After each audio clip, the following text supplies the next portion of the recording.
Mais qui déteste Jean-Paul Sartre? Philosophe français existentialiste du XXe siècle, au regard avisé, ou pas.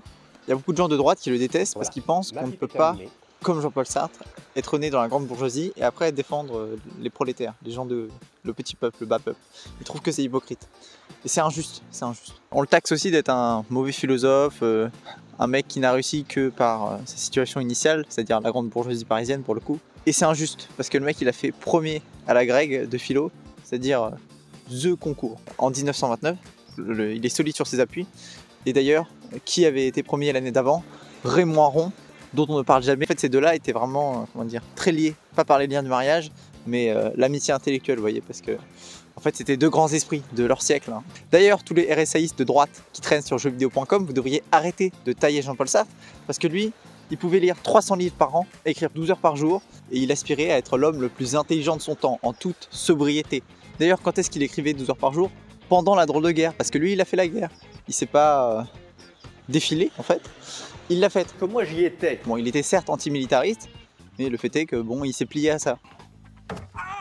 Voilà. En plus, durant son adolescence et plus sa jeunesse, en fait, jusqu'à 30 ans, quoi, il était assez peu politisé. Et voilà, il écrivait juste des romans par-ci par-là, des trucs pas mal, hein, quand même. Par exemple, La Nausée, quoi. Le vrai problème que les droitards ont avec Jean-Paul Sartre, c'est qu'il a trahi sa classe d'origine, c'est-à-dire la bourgeoisie, pour devenir quelqu'un de très radical, intellectuellement et politiquement, au service du Parti communiste français et des prolétaires. Il a tenté d'être un intellectuel organique.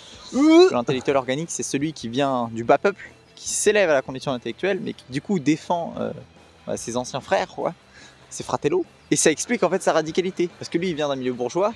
Je sais pas, il était engoncé là-dedans, dans son milieu bourgeois. Il était gêné par cela, et pour se mettre sincèrement au service de la cause, il a fallu qu'il soit radical.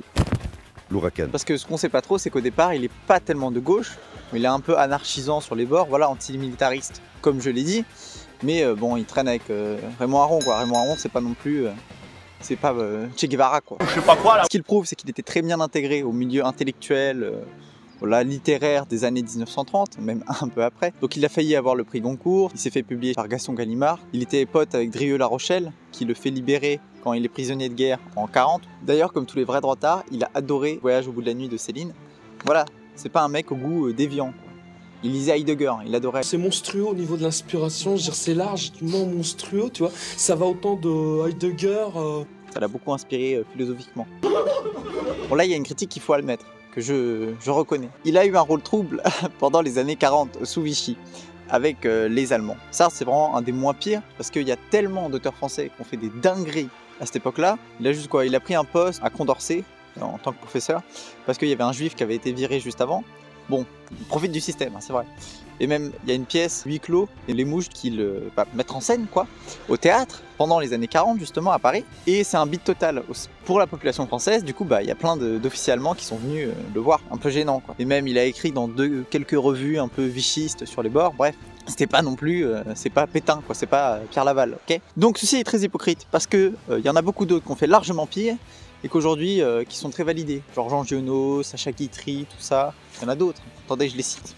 J'ai tous les noms, j'ai les copies de page écran. Monterland, bien sûr, que le hussard adore. Il oublie de préciser que voilà, c'était un odieux fils de pute. Cocteau aussi, hein. Faut le savoir. Bon, Céline, on n'en parle pas. Ah bah Barjavel aussi, parce que tout le monde dit Barjavel, et ouais, c'est stylé Barjavel. Non, non, c'est un gros vichiste. Ce n'est selon moi qu'une question d'étiquetage. C'est-à-dire que nous, il y a des gens qui veulent critiquer Sartre, qui disent donc qu'il a été collabo. Il n'était pas collabo, il profite du système. Et c'est injuste d'adresser cette critique seulement à lui. Bon, sa femme aussi, hein, Simone de Beauvoir, elle l'a fait. Elle l'avait passé sur Radio Vichy. Aujourd'hui, dernière nouvelle. Reprenons la liste des gens qui le détestent. Mais qui déteste Jean-Paul Sartre? Il y a Camus, bien sûr. Parce que Camus était quelqu'un de très orgueilleux et très susceptible. Camus, il était excédé qu'on parle de lui comme un existentialiste. C'est-à-dire le courant de Jean-Paul Sartre, alors qu'il ne l'était pas du tout, et c'est le cas. Bref, il y a toujours eu cette rivalité.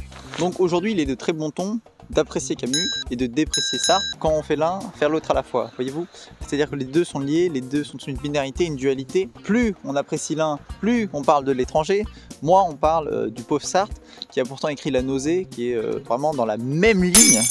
Mais qui déteste Jean-Paul Sartre? Tous les pieds noirs type OAS, donc l'organisation de l'armée secrète, qui en fait ont fait des attaques pour que l'Algérie reste française, malgré le général de Gaulle, etc.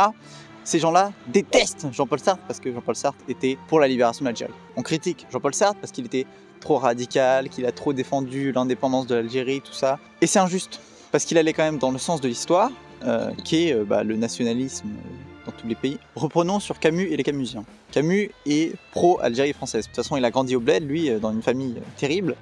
Encore. Et donc, aujourd'hui, c'est de bon ton. C'est dire que voilà, il était pour le consensus, tout ça, la gentillesse, les mots doux, la bourgeoisie.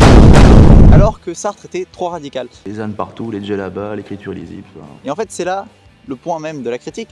C'est ce que j'ai déjà dit tout à l'heure. Ce qu'on reproche sincèrement à Sartre, c'est d'être trop radical. Et puisque voilà, les extrêmes, c'est le mal de la République, le poison de la République même, qu'ils se rejoignent en plus comme ça.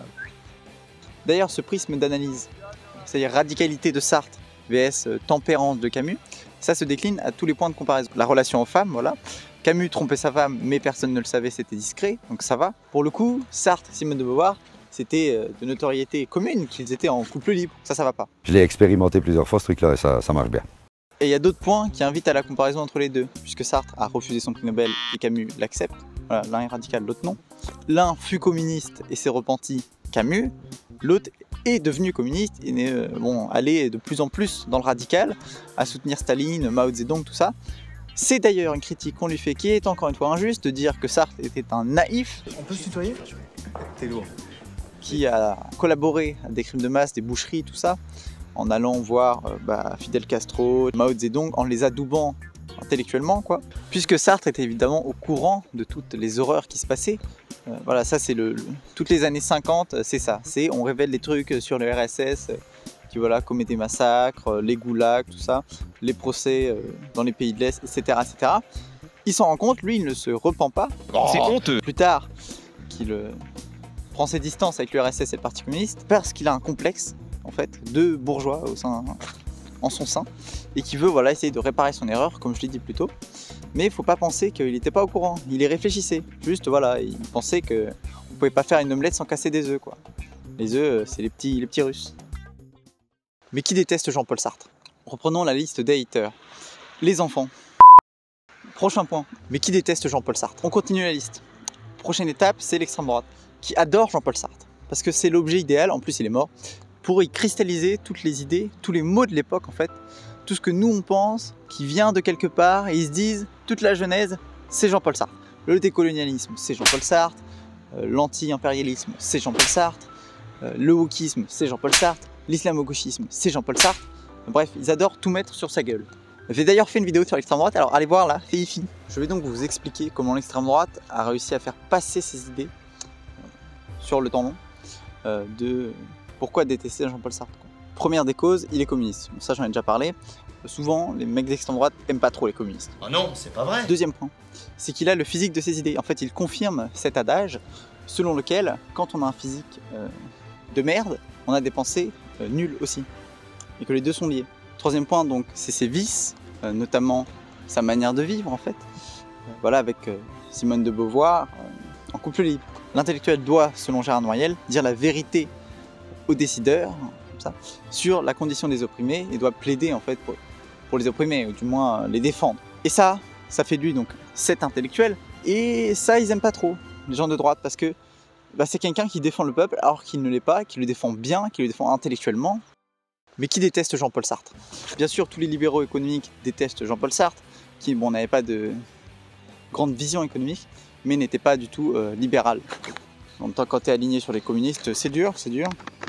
Mais qui déteste Jean-Paul Sartre? Patrick Buisson, qui est mort au Sable d'Olonne. L'éminence grise de Nicolas Sarkozy, un énorme facho. Puis vous l'avez compris, c'est du sérieux. Annonce que dès mai 68 et un petit peu avant, on a la décadence de l'Occident, véritablement. C'est vraiment les mots qu'il emploie. D'ailleurs, il y a un de ses livres qui s'appelle La décadence, mais danse comme la danse, Marrant Patrick. Et ce mec-là, il pense que Jean-Paul Sartre et sa philosophie existentialiste, qui est fondée quand même sur le libre arbitre de l'homme, la liberté totale de l'homme, à tout instant, devant chaque acte, par exemple là je peux sauter, je suis libre. Il pense que cette philosophie, donc, parce qu'il l'interprète comme un gros con, Mais vous fumez, monsieur. que c'est la luxure qui vient, mai 68, la fin des mœurs, tout ça, la décadence. Donc voilà, des faux intellectuels d'extrême droite associent philosophie existentialiste, liberté, à la luxure et aux mauvaises mœurs. Avec ce portrait général que je vous ai brossé, vous vous rendez compte que Jean-Paul Sartre est cet objet donc idéal de cristallisation de tous les mots de l'époque, auquel on ajoute forcément sa puissance théorique mise au service supposément du wokisme. Mais qui déteste Jean-Paul Sartre? La CIA avait fiché Jean-Paul Sartre puisque lui, Catherine Deneuve et Bobonne, donc Simone de Beauvoir, Castor, avaient donné de l'argent à un déserteur de la guerre du Vietnam, un Américain qui avait déserté. Et ça, c'est quand même pas bien. Et en plus de ça, bon, bien sûr, c'était... il avait vraiment un magistère intellectuel exceptionnellement fort en France, surtout dans les années 50, Jean-Paul Sartre, de gauche communiste, donc c'était dangereux pour les États-Unis. La CIA avait peur de Jean-Paul Sartre. Est-ce que vous devriez avoir peur de la CIA et donc de Jean-Paul Sartre, ou l'inverse, je ne sais plus. Mais si tout le monde déteste Jean-Paul Sartre, tout le monde aime Louis XI. Donc allez voir cette vidéo qui vous l'explique. Bref, bisous.